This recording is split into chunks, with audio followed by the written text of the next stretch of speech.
이만한 드론 하나가 14,000원이거든요. 그럼 그거를 약간 항속거리를 늘게 하고 카메라를 탑재해서 움직이고 자동 전진 수행을 하게 한다면 전차기를 수천 조분의 수백 조분의 가로세로 높이로 잘라서 1cm나 0.1cm, 0.3cm 좌표 숫자 방식의 내비게이션 맵주도를 탑재하고요. 거기다 카메라도 제가 CCTV나 모든 카메라 구조는 이걸 한다 그랬죠. 망원경이나 우리 영상기도 가로세로 높이로 좌표 숫자 방식의 사람과 차량을 쭉 동선을 이렇게 추적하거나 물류 추적, 물건이 이렇게 마트에서 이렇게 뭐 움직일 때 물류 추적을 할 수 있다고 그랬죠. 자동 계산까지 해준다고. 이게 이제 방산업체에 쓸 텐데요. 이런 자그마한 드론 그 100조 개 만들거나 우크라이나에 썼던 그게 어떤 그 이런 그 드론, 제트 엔진을 드론에다 달아놨더라고. 이거를 100억 개 만든다면 그렇죠. 이거 사람 몸에 달라붙어 갖고 자폭하거나 이렇게 가다면 하나라도 숙대버지 다른 무기는 만들 필요가 있을까요? 자동 전쟁 수행 명령을 주면 그렇죠. 다른 무기가 필요가 없는 거죠. 그래서 이런 부분이 자 앞으로는 이제 전 세계 드론을 이렇게 자동으로 이렇게 생산을 하게 될 텐데요. 다른 무기가 전혀 필요가 없습니다. 현재 있는 항공모함도 이렇게 우크라이나에 썼던 제트 드론에다 제트 엔진 달아서 10,000개 띄워놓고 우라늄 플루토늄의 어떤 폭탄 구조를 넣어주면은 어떤 함대도 몰살입니다. 그래서 그 순식간에 전쟁이 끝나게 되고요. 그래서 미국이 자랑했던 함대는 끝나게 되는 것이죠. 이런 부분을 해서 제가 보기에는 그런 항공모함이나 배 같은 거는 원심 무기라고 생각하고 있고요. F-35나 F-22도 마7 드론 중국에서 나왔는데요. 원심 무기라고 생각합니다. 솔직히 얘기를 하면 이제 건방 뜨는 게 아니고 그런 지상 무기도 의미 없을지도 몰라요. 그렇죠. 치안을 위해서 필요할 뿐이지 지상 무기도 앞으로는 별 의미가 없을 거다. 전쟁을 자동 수행한다라는 거죠. 뭐 이만한 드론을 갖다가 좀 카메라 달아서 자동으로 움직인다는 거죠. 전 세계를 수천 조분의 수백 점 가로세로 높이로 잘라서 1cm나 0.2, 0.3cm 좌표 수자봉 내비게이션 맵지도를 탑재하고 카메라 이런 CCTV 카메라 모든 카메라도 이걸 앞으로 좌표 수자 방식으로 해서 사람을 추적하거나 차량을 1년번호로 추적합니다. 이는 전쟁을 자동 수행할 수 있다는 거죠. 좌표를 5군데 줄여놓으면 농약 같은 거 지가 알아서 뿌리고 전쟁도 지휘관만을 골라서 죽이거나 특정 차량만을 공격하거나 전투 모드를 5개, 10개 만들어서 한다. 그리고 뭐 미국 공산업체 안드레과 이게 시내 같은 데 사용하시더라고. 제 기술 멋대로 사용하신 거예요. 빌딩 청소도 지가 알아서 가로세로 높이려 갖고 이렇게 물옷을 달아놓으면 빌딩 청소도 하고 소방도 할 수 있어요. 물도 화재도 진압하고 MBC 뉴스 시대에서 이걸 자동으로 하시더라고요. 오토로 한다고 제 기술을 쓰신 거예요. 뭐 차량 같은 거, 또는 로봇, 또는 집안에 움직이는 원형 같은 이렇게 그 진공 청소기 그것도 보이는 화면을 카메라 인식 방식과 전파 방식으로 해서 카메라 인식을 하면 되죠. 뭐하러 그래요? 카메라 인식으로 해가지고 전파 방식도 같이 동원할 수 있어요. 카메라 인식이 카메라가 한 대일 수 있고 또 2대일 수도 있고 3대일 수도 있잖아요. 비상으로 꺼내면 되지. 그렇게 해서 하시면 됩니다. 그게 파손됐을 때 비상장치가 있어서 카메라 인식을 할 수도 있어요. 그래서 카메라 달아가지고 전정을 자동 수행하게 한다는 거죠. 그러면 이만한 드론 하나가 10,000원대인데 14,000원을 팔아 현재.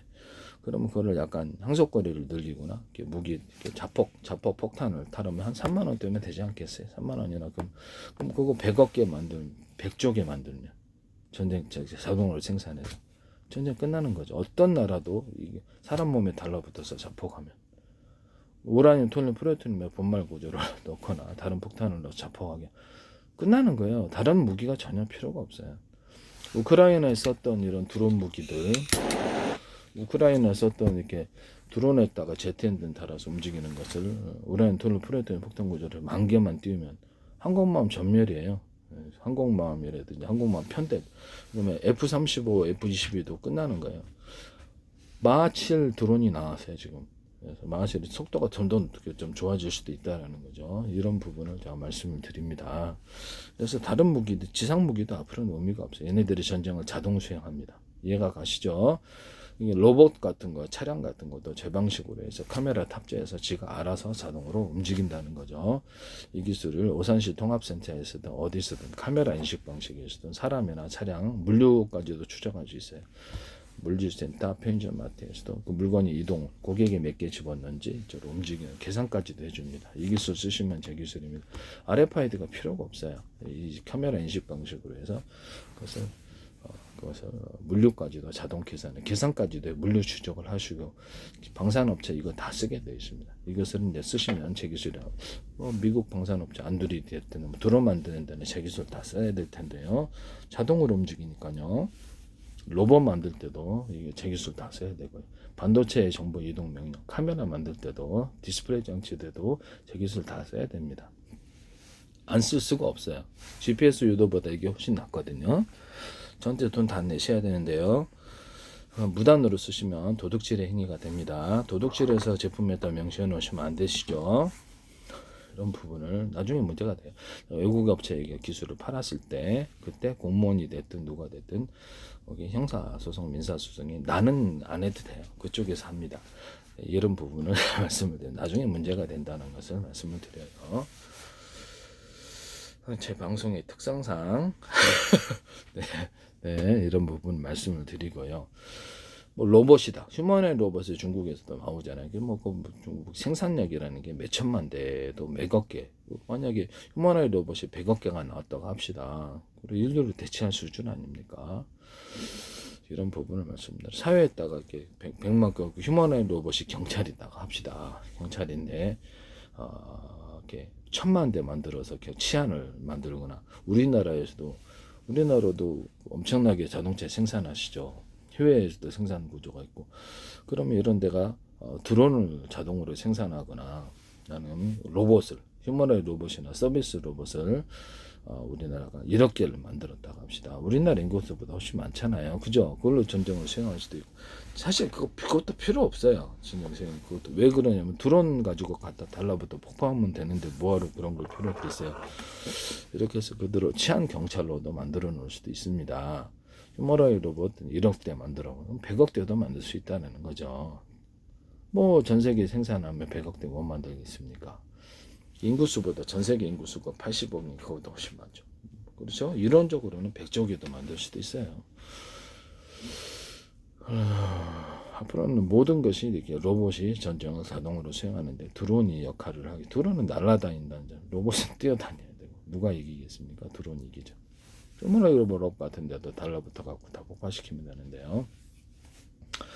다른 무기들이 필요가 없습니다. 앞으로 그건 현재 있는 항공모함이라는데 구축함 이거 만드는데 돈 들일 필요 없고 진짜 원심 무기들이라고 생각하고 있고요. 너무 쉽게 격파할 수 있는 무기다.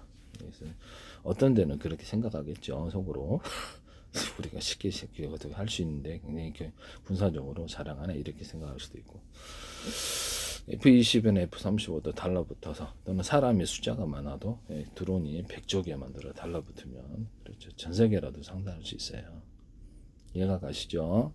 그래서 이런 무기들이 싸게 제작될 수 있다. 또는 AI가 만약에 자동 생산 체계를 갖춘다면 이게 상당히 큰 위협이 되지 않을 수 없다라는 거죠. 이런 부분을 말씀을 드립니다. AI가 지능을 갖추고 있는데요. 네, 그래서 이런 부분이 위험성이 좀 존재한다. 하는 것을 말씀을 드립니다. 그리고 지금 보시면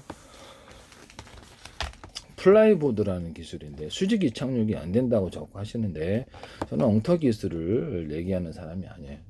저는 그 사람들을 그냥 무식한 사람들이라고 생각하고 있고요. 참 어이가 없다라는 생각이 듭니다. F-35도 지금 수직이 착륙하고 있잖아요. 이렇게 해서 뒤에 있는 엔진을 이렇게 꺾어가지고 이렇게 서서히 내려와서 갑판에 맞는 장면을 보여드렸는데요. 그래서 지금 플라이드보드라는 이런 기술이 있거든요. 에어플라이. 이것도 40개를 갖다가 탑재하면 수직이 착륙이 자동으로 지금 프로펠러 방식은 헬리콥터라든지 어떤 그 수직이 착륙이 있어요. 그다음에 그 머스크의 위성 착륙이나 드론 같은 데서도 수직이 착륙을 지금 사용하고 있습니다. 다만 단가 문제, 그리고 가격 문제지 못하는 건 아니에요. 이런 부분을 말씀을 드립니다.